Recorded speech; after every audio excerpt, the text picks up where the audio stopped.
요한복음 우리 본문 말씀을 같이 보겠습니다. 요한복음 20장 30절과 31절이 이 30절과 31절이 요한복음의 주제되는 말씀이에요. 그래서 거기다가 동그라미를 크게 쳐놓으세요. 특히 31절이 요한복음의 주제되는 말씀. 제가 이제 첫날, 둘째 날, 한 셋째 날까지는 우리 신학교에서 강의하는 식으로 그런 식으로 제가 강의를 해드리려고 해요. 30절, 31절을 한번 같이 읽겠습니다. 같이 읽어봐요. 예수께서 제자들 앞에서 이 책에 기록되지 아니한 다른 표적도 많이 행하셨으나 오직 이것을 기록함은 너희로 예수께서 하나님의 아들 그리스도이심을 믿게 하려 하며 또 너희로 믿고 그 이름을 힘입어 생명을 얻게 하려 함이니라. 31절이에요. 여기다 줄을 그어놓고 형광 마크를 해놓으세요. 이게 요한복음의 핵심 절입니다. 31절이요. 이제 오늘부터 적어도 한 20시간은 해야 될 것 같아요. 요한복음을 제가 강의를 하려고 그러는데요. 이 사복음서를 강의하기는 제가 처음인 것 같아요. 여러분에게. 그동안에 고린도전서, 야고보서, 산상수훈, 요나서, 욥기서, 에베소서, 빌레몬서, 빌립보서 이런 말씀들은 전했지만 이 사복음서는 처음인 것 같아요. 요한복음은요, 이 사복음서에서 네 번째 복음이라고 그래요. 네 번째 복음이라고요. 실은 이 마태복음, 마가복음, 누가복음, 요한복음 이 네 복음을 다 한꺼번에 하면 좋은데 볼륨이 양이 하도 크기 때문에 그렇게 할 수가 없어서 그 중에 가장 중요하다고 생각되는 요한복음을 집중적으로 우리가 공부하려고 그래요. 사복음서를 특별히요, 사복음서라고 이제 성경에서 불러요. 그래서 영어로는 Four Gospels, 복음서라고 그래요. 복음서. 66권 성경 중에서 이렇게 복음서라고 말하는 데는 여기밖에 없어요. 이 마태, 마가, 누가, 요한 이 네 성경 말씀을 복음서라고 그러는데요. 왜 복음서라고 불렀을까? 이것도 의문이. 왜 복음서라고 불렀을까? 그럼 우리가 이제 하나하나 짚고 넘어가야 할 것이요. 복음이란 뜻이 무언가예요? 복음이란 뜻이. 그러면 복음의 정의를 우리 지난번 고린도전서 공부할 때 같이 공부했죠. 거기에 복음의 정의를 사도 바울이 내렸죠. 로마서 1장 2절에서부터 6절에 분명히 사도 바울이 복음이라는 정의를 내린 것이 있어요. 기억나시죠? 제가 간단하게 다시 바울이 로마서 1장에 말씀하신 걸 보면요. 복음이란 뭔가 이제 머릿속에 기억하시는 게 좋아요. 복음이라는 것은 구약의 선지자들을 통해서 아들에 관한 약속을 했는데 그 아들은 다윗의 혈통으로 탄생될 것이고 그리고 그분이 십자가에서 대속의 죽음을 할 것이고 그리고 부활하신다는 거예요. 이것을 좁은 의미에서의 복음이라 그랬어요. 그런데 이 복음을 받아서 이제 우리가 새 생명을 얻는데 그 새 생명을 얻은 하나님의 자녀들이 창조의 목적을 깨닫고 지상 계명과 이분이 원하시는 계명과 이분이 원하시는 사명을 다하는 것, 이것이 넓은 의미에서의 복음이에요. 예수님이 누군가를 알고 그분이 누군가를 누구라는 것을 전하는 일까지 하는 것을 한꺼번에 복음이다. 바울은 이렇게 정의를 내렸어요. 그러면 복음이란 말은 다른 말로 표현하면요, 복된 소식인데, 이 복된 소식은 다른 말로 표현하면 예수님에 관한 거라는 거예요. 그래서 복음 이코르 예수님이에요. 그러니까 예수라는 이름은 마태복음 1장 21절에서 무슨 뜻이라고 그랬어요? 영어로는 Jesus, 예수, 이제 헬라 말로는 예수스 그래. 본래는 본래 뜻은 예수스예요. 영어로는 지저스지만 예수스, 이거는 마태복음 1장 21절에 무슨 뜻인가 하면 자기 백성을 저들의 죄에서 구원할 자, 요 뜻이에요. 자기 백성을 저들의 죄에서 구원할 자. 요 이름 속에 복음이 들어있다는 거예요. 그런데요, 구약, 신약 전체가 다가 알고 보면 다 복음서예요. 알다 보면요. 66권 다가 복음서인데 왜 하필이면 요 4개, 마태, 마가, 누가 요것만 복음서라고 그러느냐? 이유가 있어요. 그러려면 우선요, 구약을 한번 딱 보시면요, 구약 보면은 구약이란 전체 구약을 한마디로 말하면 무슨 말이냐면 예수가 오실 것이다 라는 내용이 적혀 있는 책이 구약이에요. 예수를 예언한 책이에요. 그게 구약이에요. 한마디로 말하면요, 그러면 신약은 뭐냐? 신약은 오신다고 하신 분이 오셨다라고 하는 내용이 적혀 있는 책이 신약이에요. 영어로 말하면 구약은 예언이란 말은 영어로 prophesied도 그래요. prophesied. 예언 prophesied 된 거고요. 이 신약은 뭐냐? 그 prophesied 예언된 것이 현실로 나타났다. 그것을 영어로는 realized라고 그래요. realized. 그게 현실화됐다는 소리예요. 또는 우리가 계시록을 revelation이라고 그러거든요. 영어로는 revealed 그래요. revealed란 말은 계시되었다 그런 말이에요.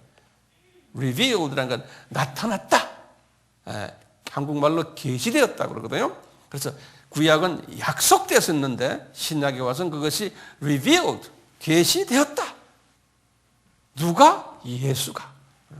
그러니까 예수가 오실 것이다. 예수가 그 다음에 계시되었다, 오셨다. 이 말이 신약 이야기예요. 그래가지고 이 구약과 신약을 보면요, 4부분으로 탁탁 갈라져 있어요. 구약은 뭐로 넷으로 갈라져 있냐면 처음에는 모세오경 율법으로, 두 번째는 이스라엘이라는 나라를 하나 픽업해가지고요, 그 나라의 역사를 보여주면서 역사 속에서 예수님을 보여줘요. 그래서 역사서예요. 그 다음에 이제 시편을 통해서 예수를 또 보여줘요. 그 다음에 예언자들을 통해서 예언서를 통해서 예수를 보여주고 있어요. 오실 예수를 이야기해요. 그러니까 이 4가지의 이 파트를 나누는 거예요. 구약이.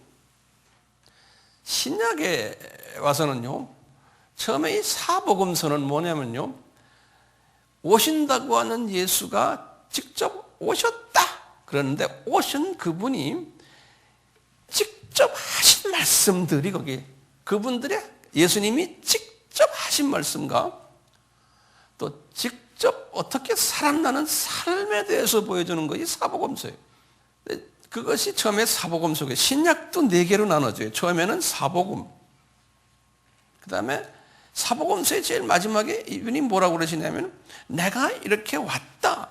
근데 목적이 뭐냐면 내가 죽으러 왔다. 그래서 내가 죽었다. 그 다음에 내가 부활했다. 승천했다. 그랬으면서 하시는 말씀이, 승천하시기 전에 하시는 말씀이 너희들이 이제는 창조의 목적이 뭔지 아느냐? 하나님만 사랑해라. 창조주만. 그래서 지상 계명을 가르쳐줬고 이것을 모든 족속에게 전하라. 지상 뭐예요? 사명이에요. 여기까지 딱 끝난 이야기가 사복음서예요. 여기까지가 딱 끝난 이야기예요. 그리고는 요 명령을 받은 분들이 나가서 복음을 전한 이야기, 요걸 그대로 복음 전했다는 것은 예수를 전했다는 소리예요. 그런데 예수를 전했다는 소리는 다른 말로 표현하면 그분이 구약의 이야기, 그분의 신약의 이야기를, 그분이 창조주시고 이분이 구원주의 되심을, 그분의 정체성을 나가 전해라는 거예요. 그걸 복음 전했다 그러는 거예요. 오케이? 그래서 처음엔 사복음서에서 이렇게 해서 나가 전해라 명령을 내렸는데 그걸 순종한 사람들이 있어요. 그 사람들의 이야기가 사도행전이. 그 순종했던 사람들의 이야기가. 근데 사도행전 28장에서 끝났지만 지금 그때부터 시작해서 2세기, 3세기, 4세기 지금 21세기까지 계속했어요. 사도행전 29장이 지금 연속되고 있어요. 그러니까 우리는 지금 사도행전 29장 속에 들어있어요. 우리가. 여러분 이름과 내 이름이. 이런 거 안 하면은 여러분 이름과 내 이름이 없죠. 그게 사도행전이에요. 자, 그 다음에 세 번째 신약에서요. 사도 바울과 베드로와 야고보와 기타 이런 요한을 통해서 편지 형식으로 기독교의 교리와 기독교인의 삶에 대해서 가르쳐주는 그 부분이 아주 큰 부분이 하나 있어요. 그 다음에 이제 마지막 부분이 이 예수가 다시 오신다. 요한계시록이 네 부분으로 나눠지죠. 한번 우리 같이 한번 나눠볼까요? 구약에서는 뭐 했던가요? 다 예수에 관한 얘기죠. 뭐죠? 처음에 율법, 그 다음에 역사, 그 다음에 시, 그 다음에 예언서. 신약에 와서는 사복음서, 사도행전, 서신서, 계시록. 자, 이 구약에서 나오는 이 모든 이 내용들, 네 가지의 이 네 내용들을 예수님이 뭐라고 그러셨냐면요. 이 모든 이것이 다시 말하면 모세의 율법과 그 다음에 역사서와 시편과 예언서, 이것이 다가 나에 관한 것이다라고 예수님이 하신 말씀 기억나세요? 그러면 성경에 어디다 하고 아셔야 돼요. 요한복음 5장 39절 요거 하나 더 아셔야 되고요. 그 다음에 예수님께서 하신 말씀이 있어요. 예수님이 부활하신 후에 누가에게 하신 말씀이 있어요. 누가복음 24장 27절하고 44절이에요.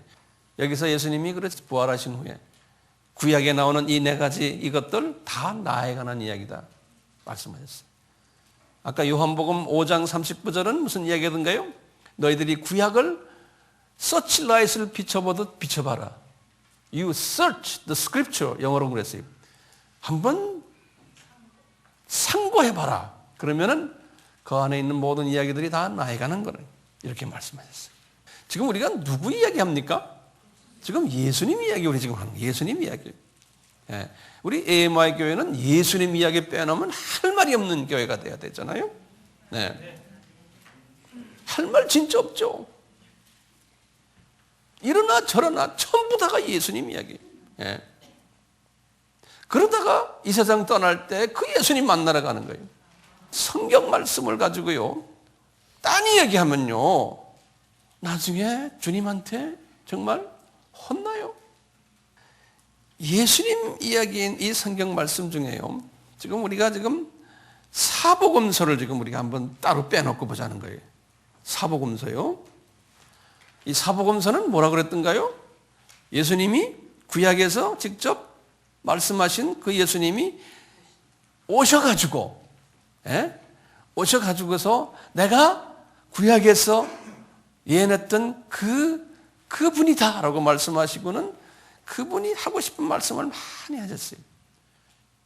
그리고 그분이 가르치실 내용도 많이 가르치시고 기적도 일으키시고 이분이 비유도 많이 드시고 이분이 지상 계명도 말씀하시고 나중에 지상 사명까지 말씀하시고 빠이빠이하고 올라가셨어요.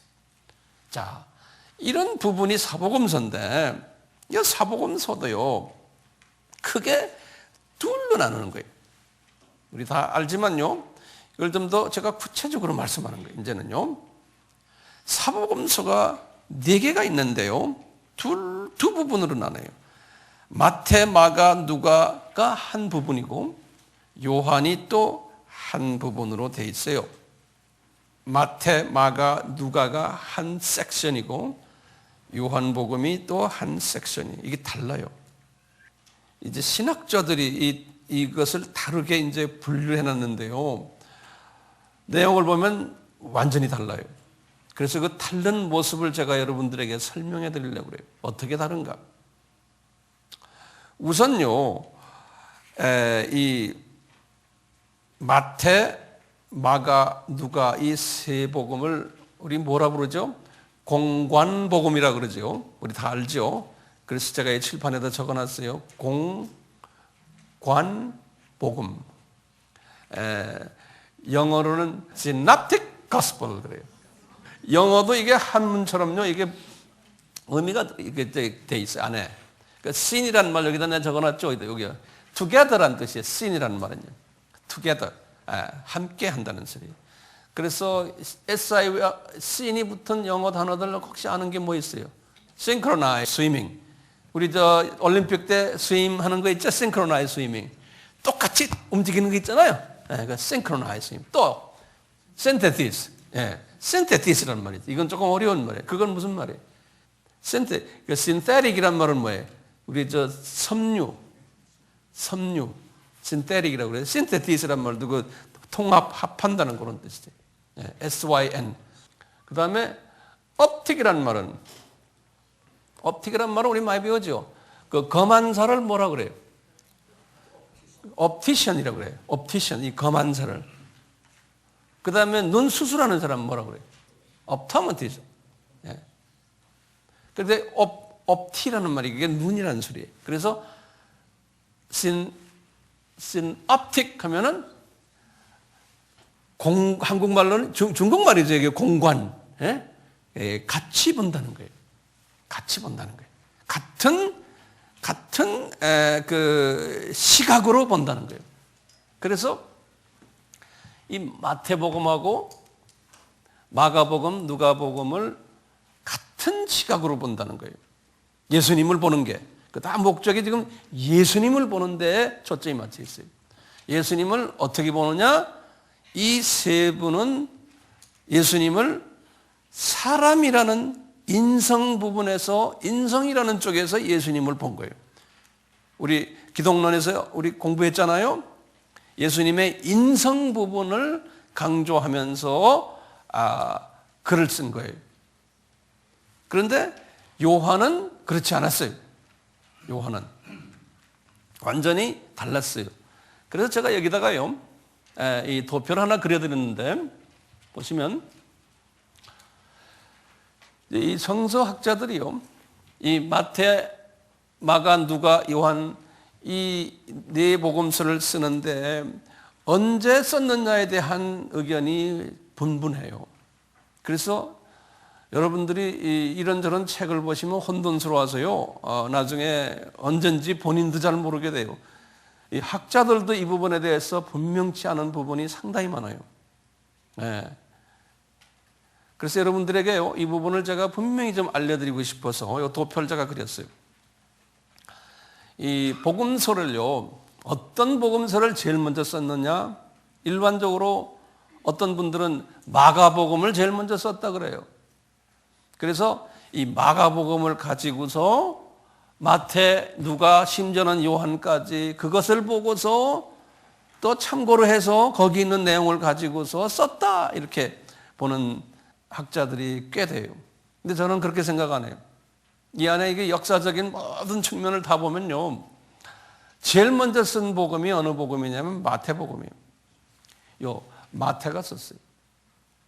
이제 다음 시간에 이제 요 마태, 누가, 마가에 대한 아주 자세한 설명을 제가 해드릴게요. 다음 시간에, 다음 주에요.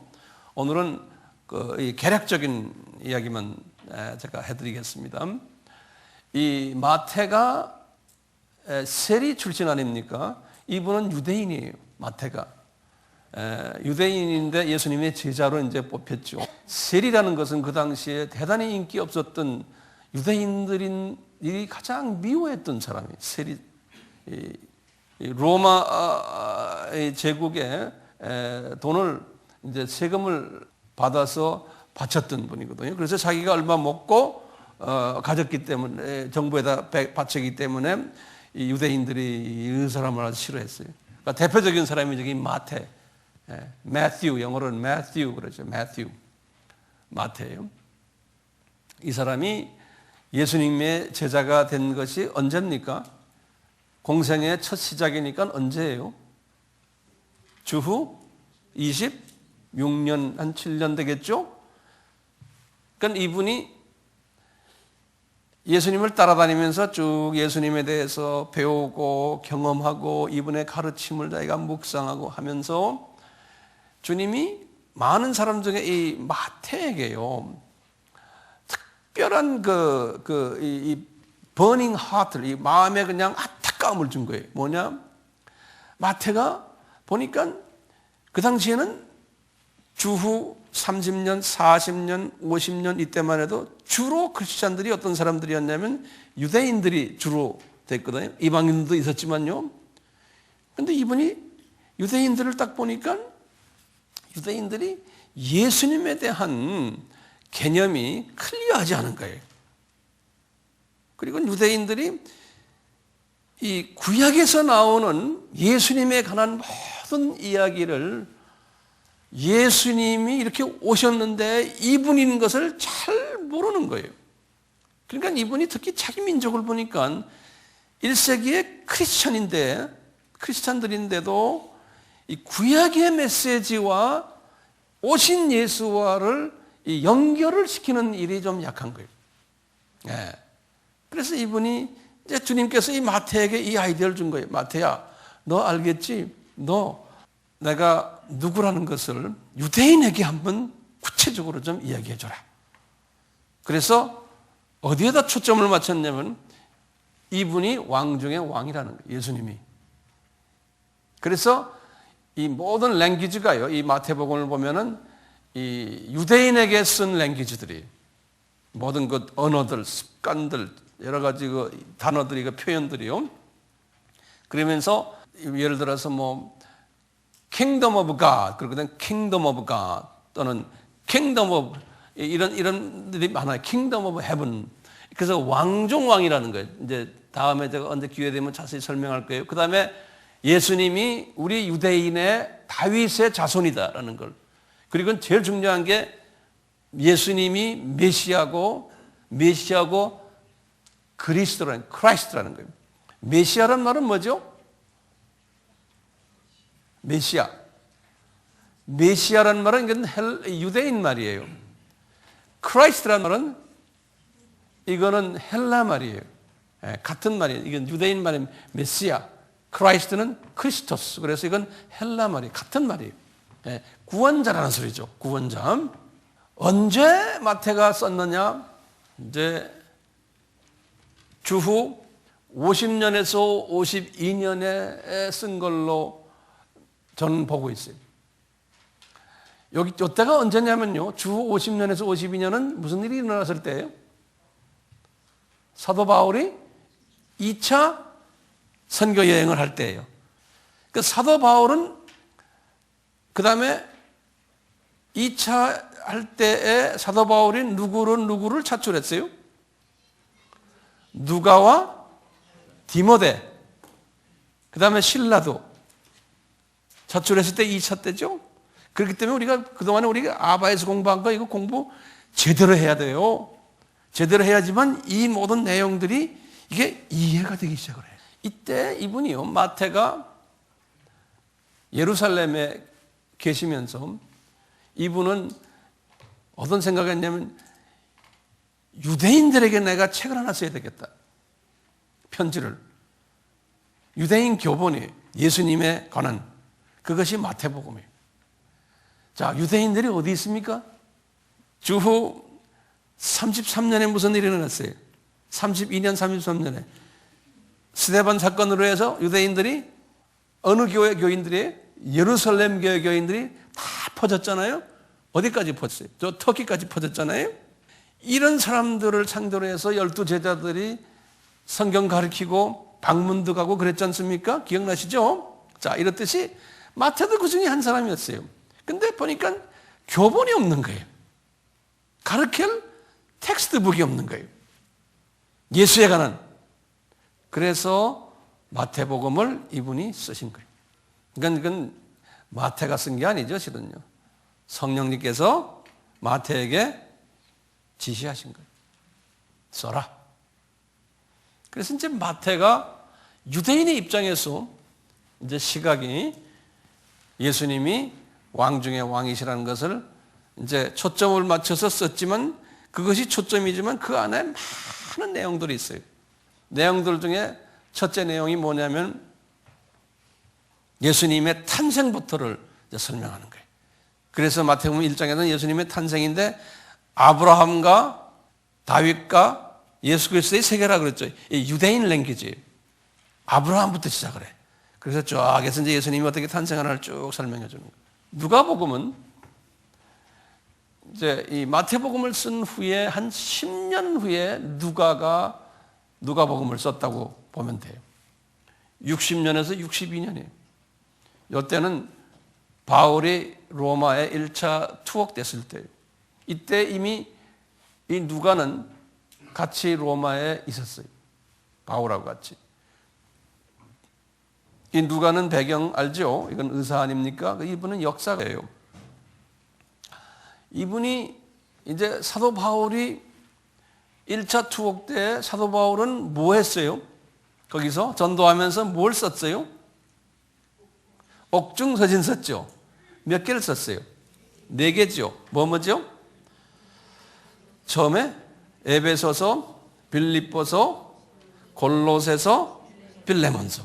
요 4개를 썼잖아요. 바울은 자기 제자들이 그쪽에 있으니까 썼는데 주님께서는 이 누가는 이방 사람이에요. 바울을 따라다니면서 복음을 이렇게 같이 전했는데 따라다니면서 이분의 복음을 이제 유대인에게도 전해야 되고 이방인에게 전했는데 유대인에게 전한 책은 이미 마태에 의해서 써졌는데 이 이방인들에게 전하는 책이 없는 거예요. 거기다 또 뭐냐면 이 마태복음은 유대인의 시각에서 썼는데 주님께서는 이방인의 시각에서 하나 또 예수님을 조명케 한 거예요. 그러면서 예수님의 인성에 대한 초점을 맞추고선 쓰게 했어요. 다음 시간에 여기에 대한 자세한 얘기는 제가 할 거예요. 그 대신에 이제 이 누가는요, 이미 교육받은 사람이기 때문에 마태복음을 보니까요, 유대인의 시각에서 썼고, 이 쓴 내용들을 보면요, 이게 소위 연대순이 맞지 않는 게 있어요. 네, 연대순이. 그래서 이 누가는 이래 가지고 안 된다. 좀 역사적인 고증을 가지고 좀 쓰자. 그래서 이분이 역사적인 고증을 가지고 아예 그냥 예수님의 그 태어나기 전에 누가 먼저 태어났죠? 6개월 전에 세례 요한이죠. 그 세례 요한부터 시작을 해서 역사적으로 쫙 자세하게 써나가는 거예요. 그리고는 이제 예수님의 탄생도 이분이 예수님부터 시작을 해서 예수님의 어머니 쪽을 조명해가지고 어머니의 족보를 쫙 쓰는 거예요. 마리아의 족보. 그래가지고 끝난 게 어디로 끝나냐면 아담으로 끝나게 해요. 완전한 인간 쪽으로 쭉 예수님을. 그러면서 쫙 자세하게 이제 이 역사적인 타임이 순서가 맞아요. 그래서 누가복음이 이런 식으로 쫙 썼어요. 이 마태와 누가복음을 쓴 후에 그 다음에 66년에서부터 67년에 마가가 쓴 거예요. 이 마가에 대한 자세한 얘기는 다음 시간에 제가 드릴게요. 이때가 언제냐면 66년, 67년이 이때는 소위 네로 왕, 로마의 네로 왕 때예요. 로마 도시가 막 불타고 우리 영화에 그 커버디스라는 영화 있죠? 나오잖아요. 이 크리스찬들이 그냥 사자에 먹히고 막 이럴 때예요. 이럴 때에 이때는 사도 바울은 뭐 했느냐? 바울은 1차 여행에서 나와가지고 사도 바울은 63년부터 다시 67년까지 뭐 했죠? 4차 여행했을 때 사도 바울이 4차 여행하면서 저 스페인까지 갔다가 그 다음에 마게도니아 지방, 그 다음에 이 터키 지방을 돌아다니면서 자기가 개척한 교회를 방문하고 막 이럴 때예요. 예. 이럴 때 마가도 베드로가 관계가 좋았지만 바울과도 나중에 관계가 좋았어요. 그래서 이 마가도 이분은 학교도 많이 다녀서 이 그리스어도 잘하고 모든 걸 잘하니까 주님께서 이 마가를 통해 가지고 뭐였냐면 이 핍박받는 그리스도인들을 상대로 해서 그들을 위로하는 편지를 좀 써라. 그것이 마가복음이에요.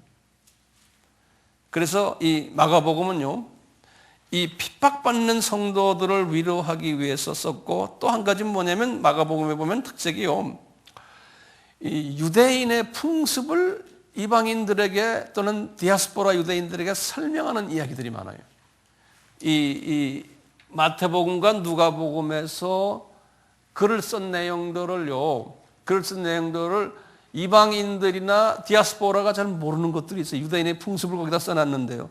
그래서 이 풍습을 설명해 주는 내용들이 여기도 있어요. 특히 마가는 교육받은 양반이 돼서 이런 부분을 설명을 잘 해줬어요. 이제 다음 시간에 제가 이제 설명해 드릴게요. 특히 예수님께서 성서에 말씀하실 때는 예수님이 순수한 유대인 말을 하는 것보다는 예수님이 아라메익 방언을 썼어요. 아라메익이라고요. 이 갈릴리 북쪽의 사투리예요. 이런 말씀을 많이 하셨어요. 그래서 이 성서 속에서 이제 그런 내용들 중에 중요한 단어들 몇 가지를 마가가 지적하면서 이것은 무슨 뜻이다 이렇게 설명해 주는 이야기들이 많이 나와요. 마가복음에. 그러면서 예수님을 조명하면서 예수님은 Suffering Jesus, 고통받는 예수님에 초점을 맞춰서. 그래서 당신들 지금 서퍼링 받고 있죠? 고통받고 있죠? 예수님 때문에 예수님이 그렇게 하셨다. 그러니까 예수님을 고난받는 예수로 초점을 맞춰서 마가복음을 썼어요. 네, 고난의 종으로. 이렇게 다 보면 마태, 누가, 마가 요 세 장은요 하나같이 예수님이 이 세상에 인간으로 오셔서 우리에게 이렇게 보여주셨다는 그런 측면에서 인간이라는 측면에서 예수님을 본 거예요. 그래서 공관복음이다 그러는 거예요. 공관복음. 그런데 이렇게 하다 보니까요, 예수님을 인간적인 측면에서 이렇게 그것만 보다 보니까 이분들이 예수님의 그 신성이 약해지는 거예요. 신성이. 그래서 예수님께서 이 요한을 선정하셨어요. 요한은 특별한 분이에요. 예수님이 가장 사랑했던 분이거든요. 이분이. 그래서 항상 예수님이 가장 사랑했던 그분 이렇게 나와요. 우리 성만찬 때도 꼭 요한이 예수님 바로 옆에서 예수님한테 이렇게 기대고 있던 이런 그 특별한 분이세요. 요한이. 다음 시간에 요한에 대해서 자세히 말씀드릴게요. 요한아, 이 마태, 마가, 누가는 이 신성 부분을 강조했지만 약하다. 그렇기 때문에 너는 나를 이제 조명을 하는데 내가 하나님이라는 것을 아예 그냥 처음부터 시작하면서 설명해 주라는 거예요. 그래서 요한이 예수님의 그 신성 부분을 설명한 것이 요한복음이에요.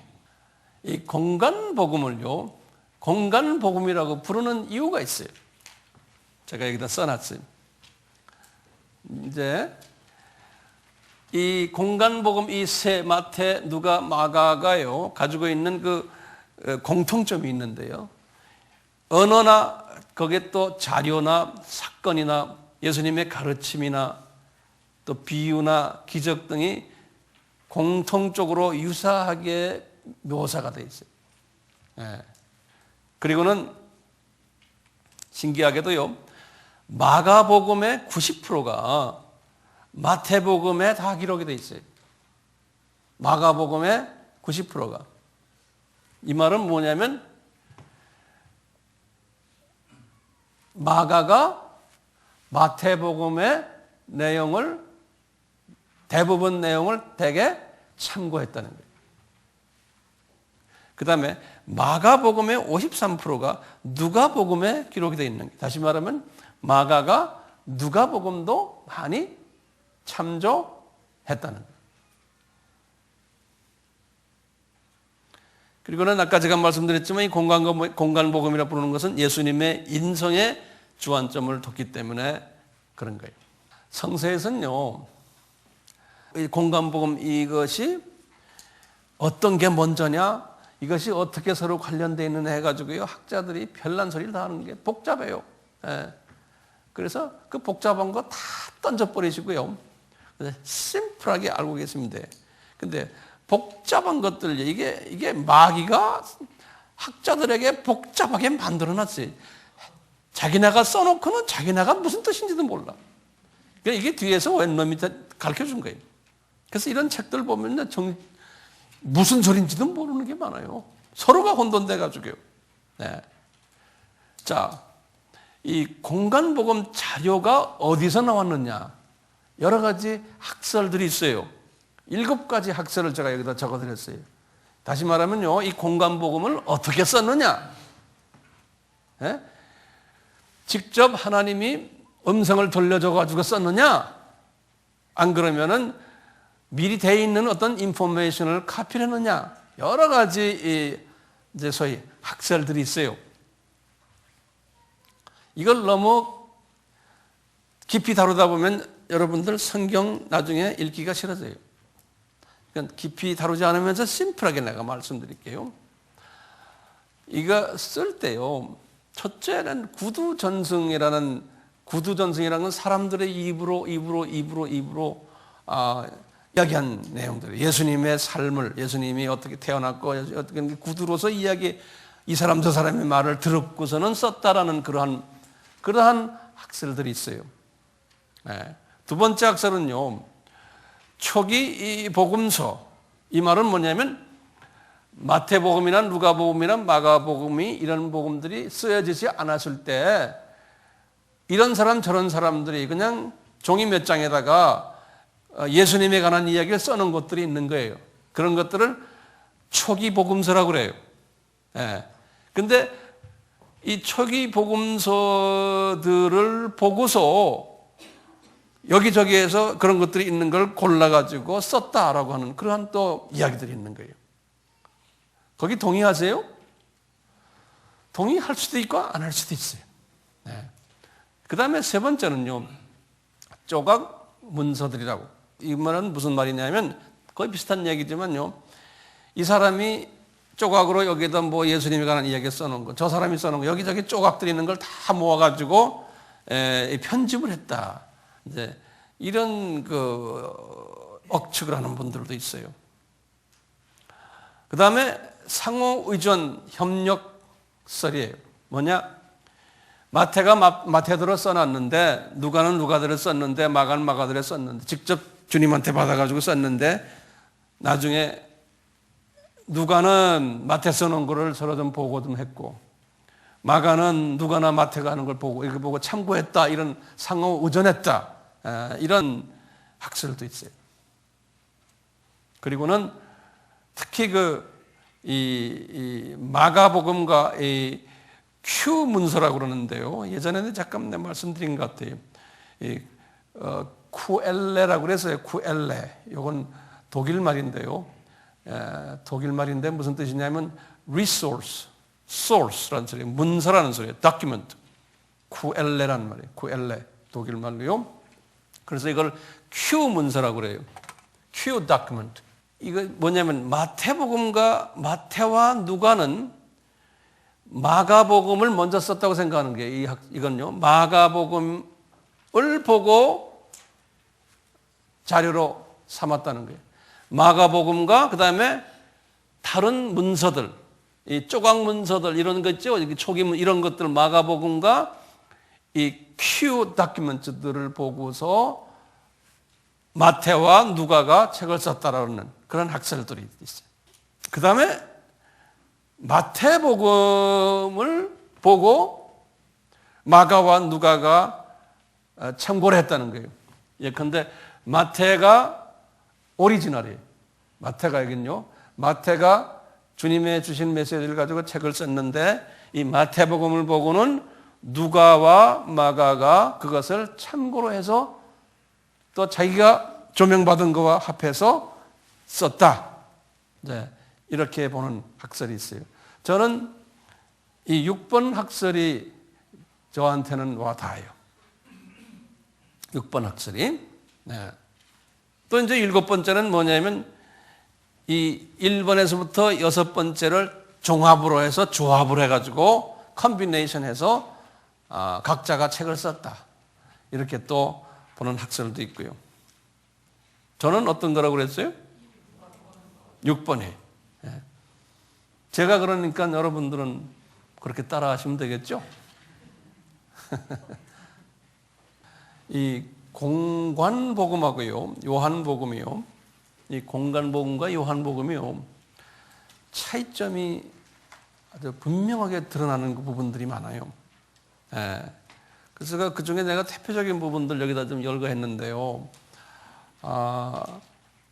특히 예수님의 그 기적이요. 사복음서에 보면은 총 34개가 나와요. 사복음서에. 그 기적의 내용들을 보면 제가 여기다 다 적어놨지만 이거 시간이 없어서 읽지를 못하겠어요. 예를 들어서 이제 문둥병자 병 고치는 이야기부터 이제 병 고치는 이야기 13개가 나오는데요.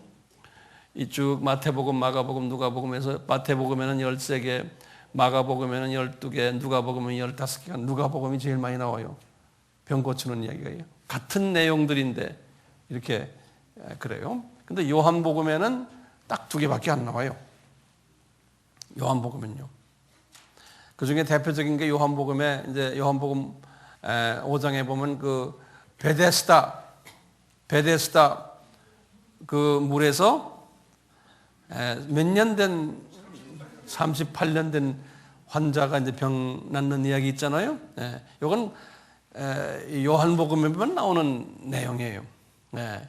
자, 자연을 정복한 이야기가 마태복음에는 6개, 마가복음에는 5개, 누가복음에는 3개, 요한복음에는 4번이 나와요. 죽은 자가 살아난 이야기가요.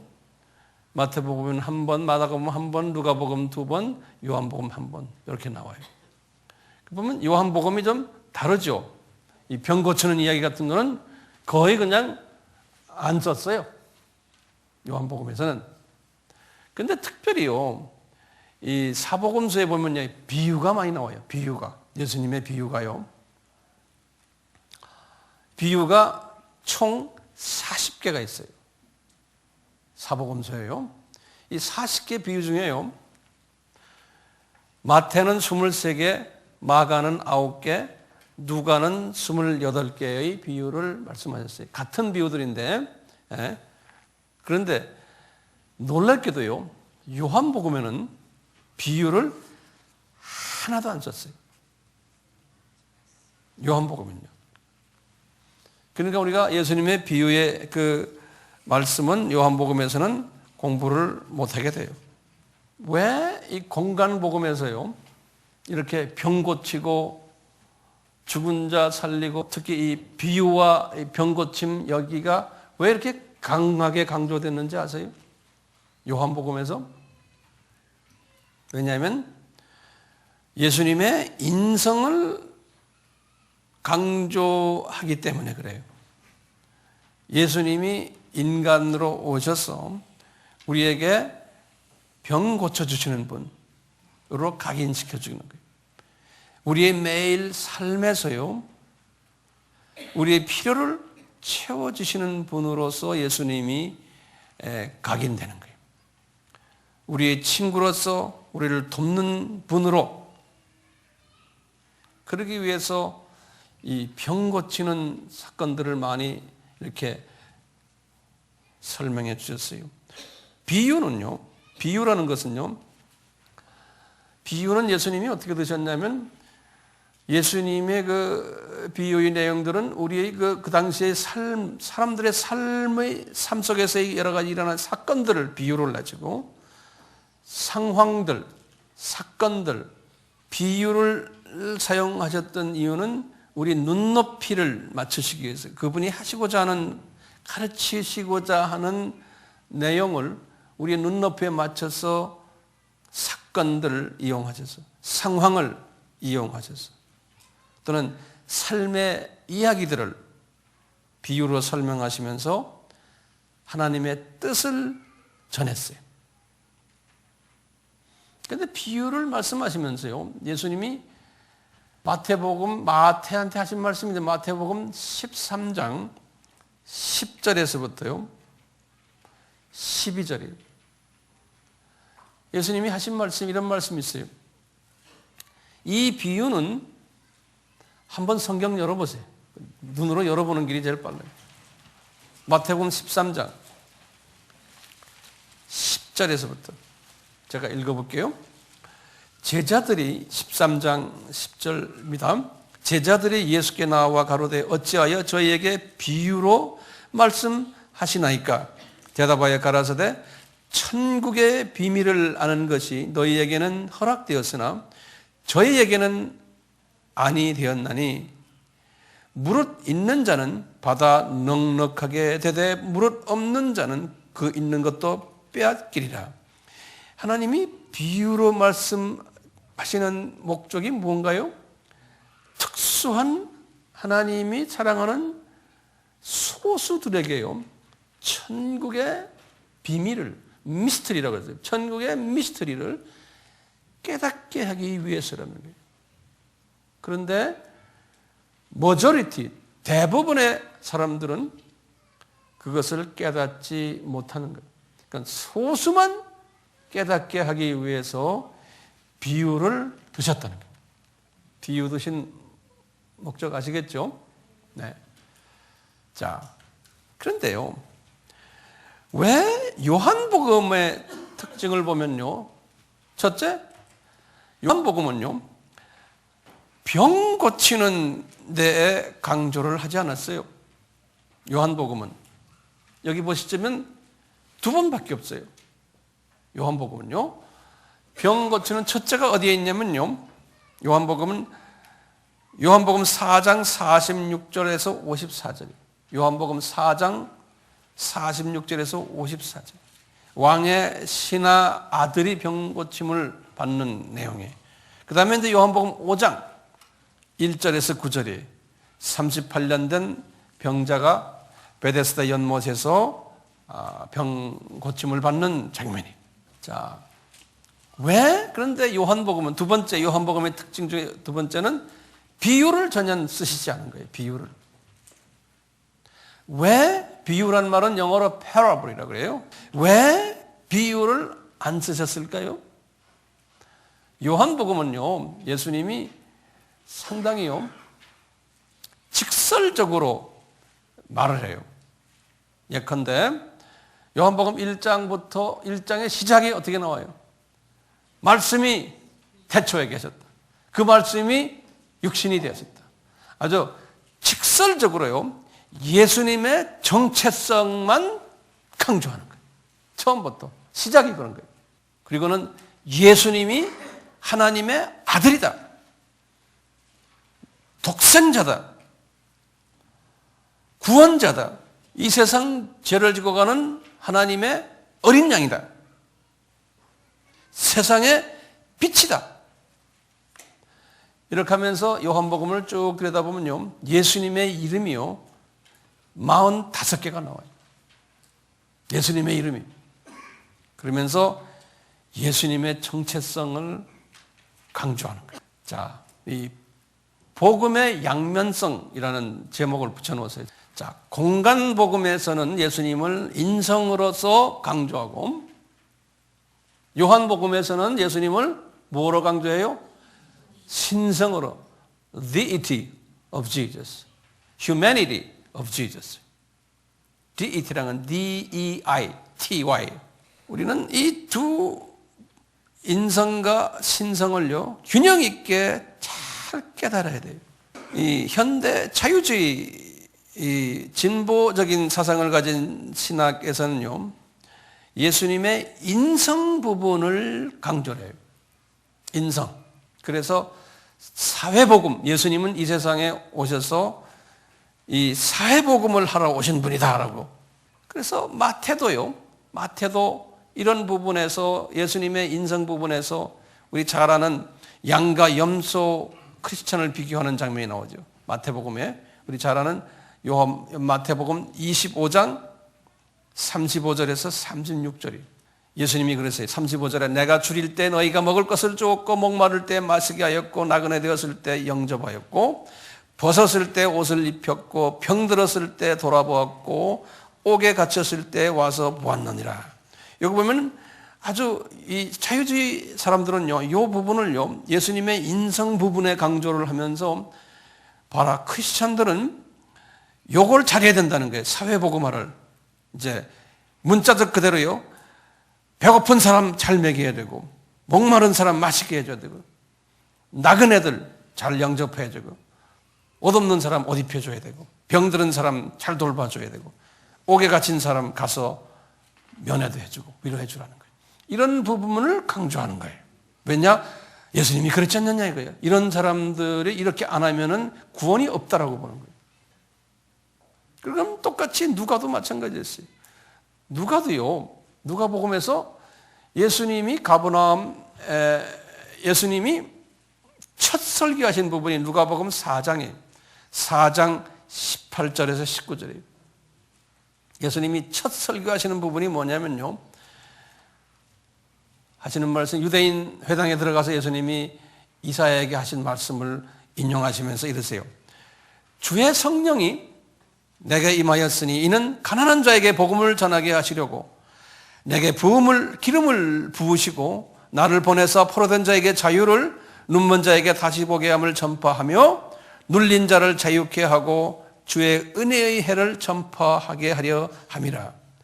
이렇게 보시면요, 이 누가도요, 예수님의 첫 설교를요, 예수님이 불쌍한 사람들, 가난한 사람들, 포로된 사람들, 눈먼 자들, 억눌림 당한 자들에게 복음을 전하기 위해서 오셨다라고 이사야서를 인용하시면서 말씀하시는 게 누가가 처음 나오는 예수님의 메시지.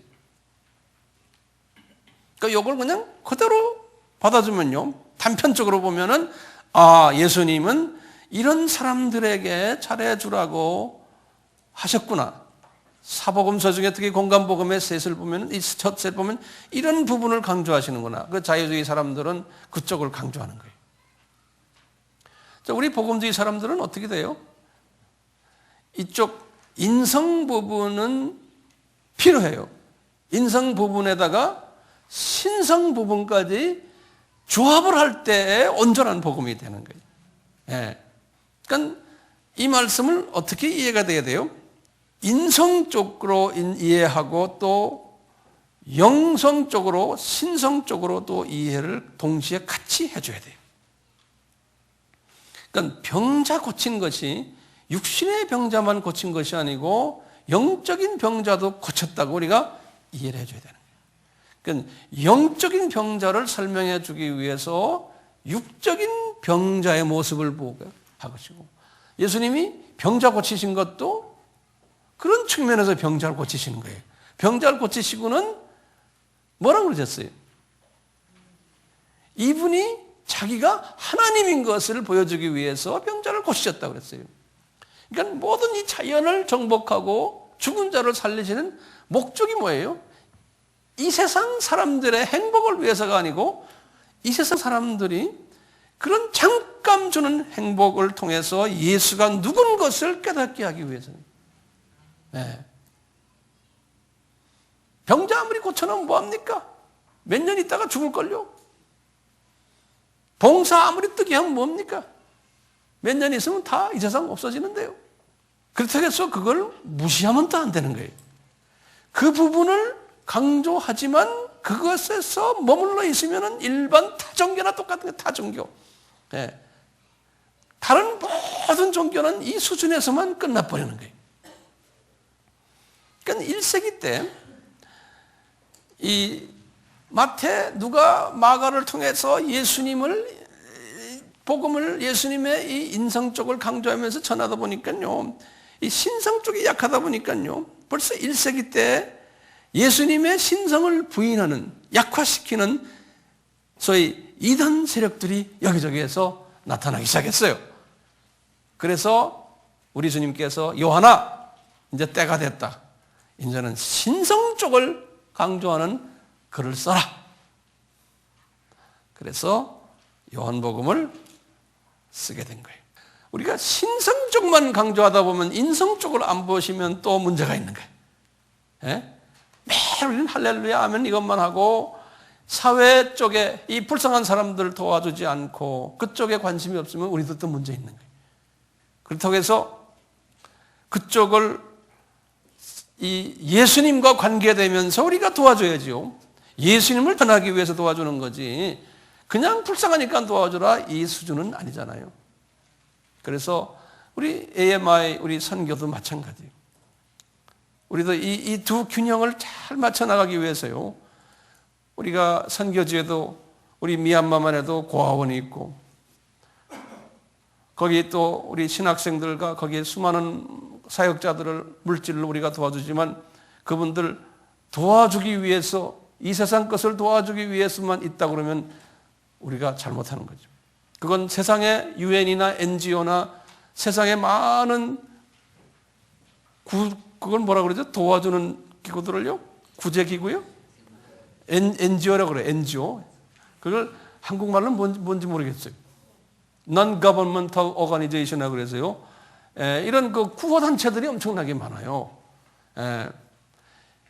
우리는 그런 구호단체는 아니잖아요. 그렇지만 복음을 예수님을 전하기 위해서 그들의 필요를 우리가 먼저 채워주는 거예요. 채워주고는 강조를 해야 되는 거예요. 이걸 채워주면서 예수님의 정체성, 요한복음에 나오는 예수님의 정체성을 분명하게 가르쳐줘야 되는 거예요. 그걸 안 하면 우리 선교는 실패자게 돼요. 최종 목표는 예수님의 신성이에요. 그래서 1974년에요. 로잔 대회라고 있었어요. 스위스랜드 로잔에서 대회했는데 정말 오래간만에 세계의 복음주의 모든 대표되는 분들이 모였어요. 모여서 거기 이제 그 많은 주제를 가지고 서로 의논하는 가운데 그 메이저 주제 중에 하나가 이 주제였어요. 사회 복음이 먼저 가느냐, 안 그러면 이 가스펠이 먼저 가느냐. 다시 말하면 이런 말이에요. 소셜 레스폰시빌리티가 먼저 가느냐, 그게 이제 사회 복음이에요. 안 그러면 스피리추얼 레스폰시빌리티가 먼저 가느냐. 둘 중에 어떤 거냐. 이걸 가지고 신학자들과 목회자들과 빌리그레함이 주동이 돼가지고요. 많은 논란들이 있었어요, 그 안에서요. 왜냐하면 자유주의 사람들은 소셜 레스폰시빌리티에 주로 이제 가 있는 거예요. 심한 사람들은 그 사람들을 그렇게 도와만 주지 그 사람들 종교 바꾸게 하지 말아라는 거예요. 왜냐하면 종교 다원주의를 믿기 때문에요.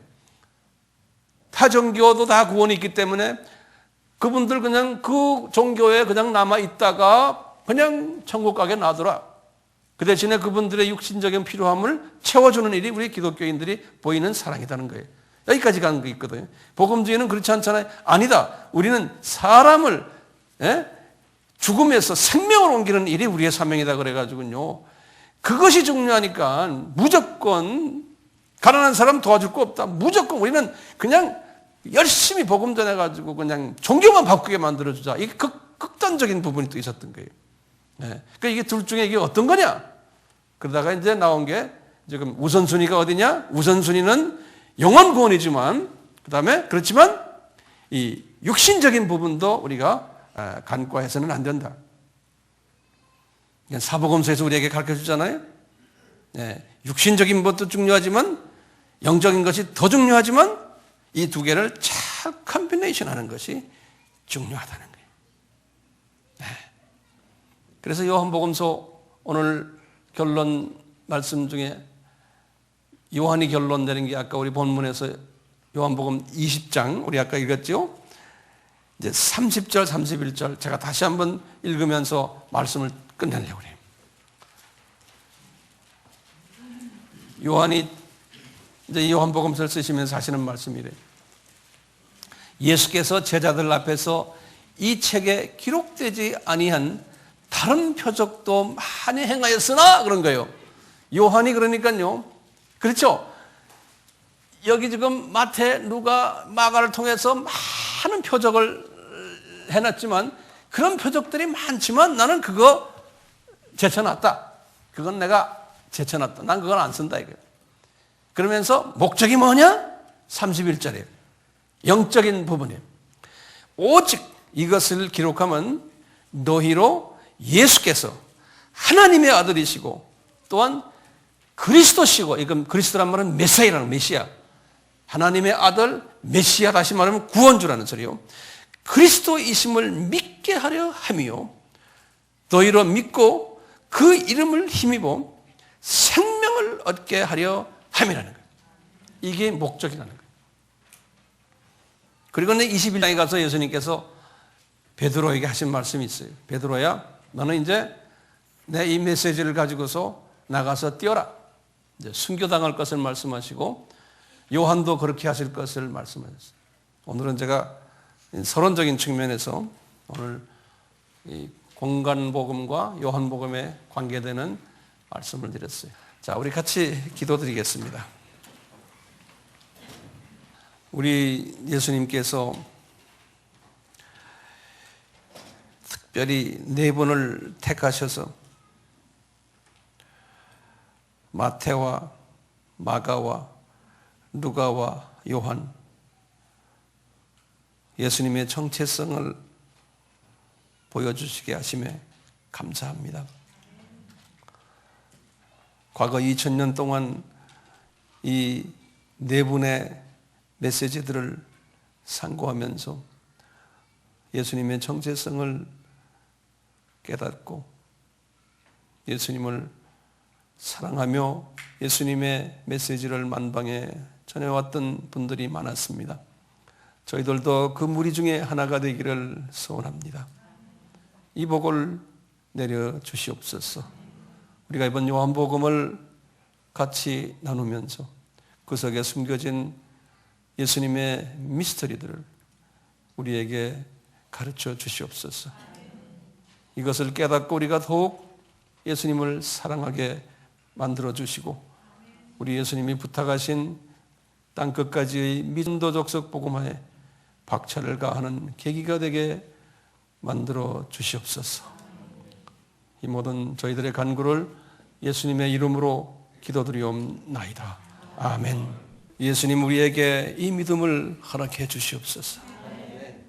지금 이 시간은 예수 그리스도의 무한하신 은혜와 하나님 아버지의 극진하신 사랑하심과 성령님의 끊임없이 조명해 주심이 우리를 떠나지 않기를 축원하옵나이다. 아멘.